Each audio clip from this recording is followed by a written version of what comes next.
So I wanted to make a really quick recording on the INFJ and how they process information and how that could be, I guess, misinterpreted as being overly judgmental. I don't feel like we are judgmental versus masters of assessing people, assessing environments, assessing atmospheres, outcomes, possibilities, motives. We have a tendency to pick up on the subtleties that most people miss, and at any point, all the time, something is saying something if you're paying attention.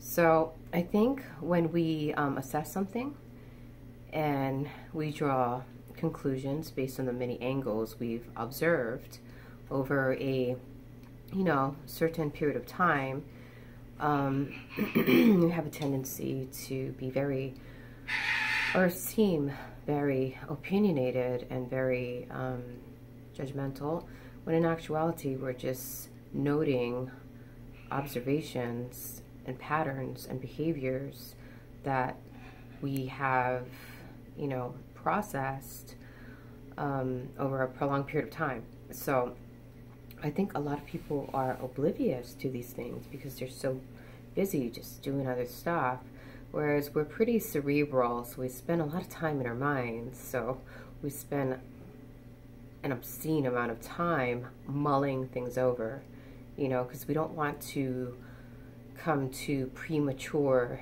conclusions. We want to make sure that when we do, come to the end of something, we've put in the necessary amount of research and observation and experimentation, you know what I mean? So I think when people ask us our opinions, or we open up to people and tell them what's on our mind, it could come out as harsh, but in actuality, we're just saying things that most people are afraid to say, or we're saying things that people haven't even thought about or noticed, and we're just kind of like verbalizing,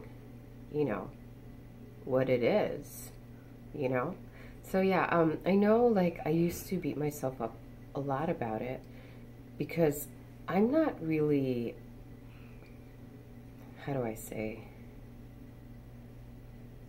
I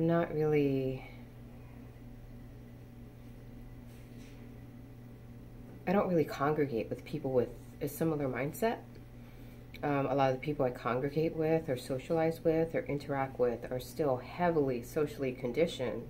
And so, they do the typical formalities, and, they're not even really being honest with themselves or with people that they interact with because they don't want to offend or hurt or be rude. But don't you think that it's more offensive and more rude and more hurtful to be insincere and lying with a smile on your face? Yeah, I'd rather someone be upfront, honest, open, and to the point, and not just like, beat around the bush and tell me some pretty lie and candy coat stuff, because I think I can handle it. Yeah, I used to crucify myself for it, but then I started realizing, like, wait, like, I want to say 90% of the people I interact with don't function the way I function, and they aren't wired the way I'm wired, and they're still stuck in like a lot of fear-based like programs and systems, whereas I don't really care about that stuff, you know what I mean? Like, I don't feel like I should be fixated to one point of view or one way of doing something because it's socially correct.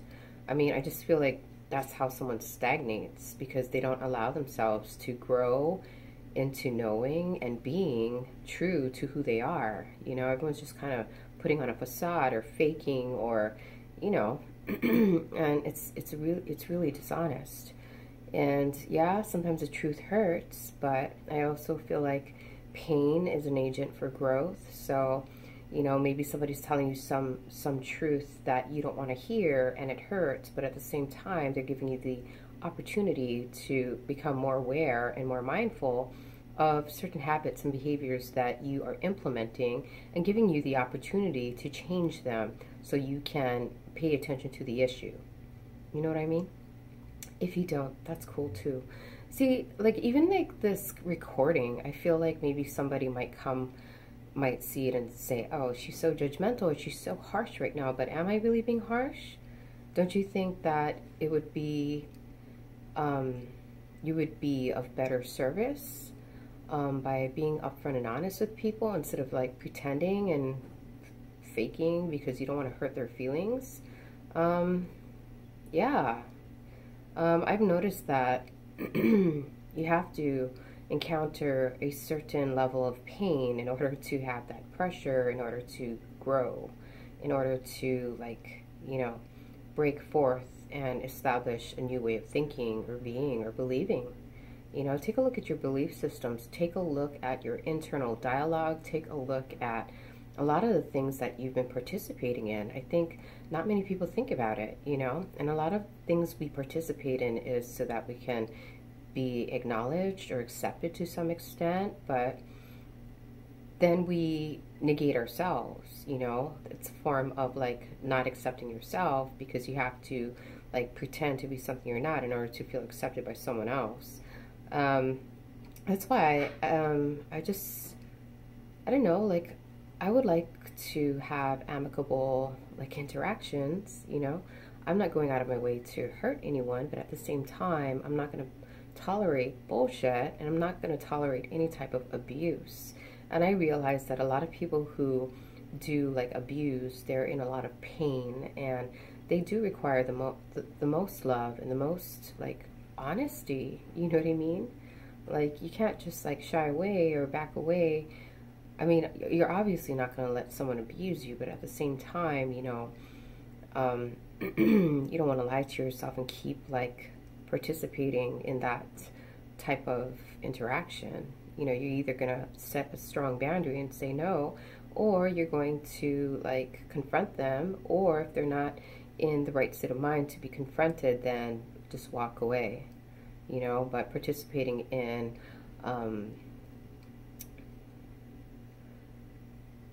interactions or systems or habits or behaviors or belief systems that are dysfunctional is actually detrimental to you and detrimental to everyone else, because we're all connected and we are all one. Okay, that was my little rant for today. Some food for thought. If you agree, that's great. If you don't agree, that's great too. We are all entitled to our own opinions and our own perceptions of what it is based on our level of consciousness. And I honor that and I respect that. And that's that. Blessings to one and all. Amen. Oops, I didn't stop it yet.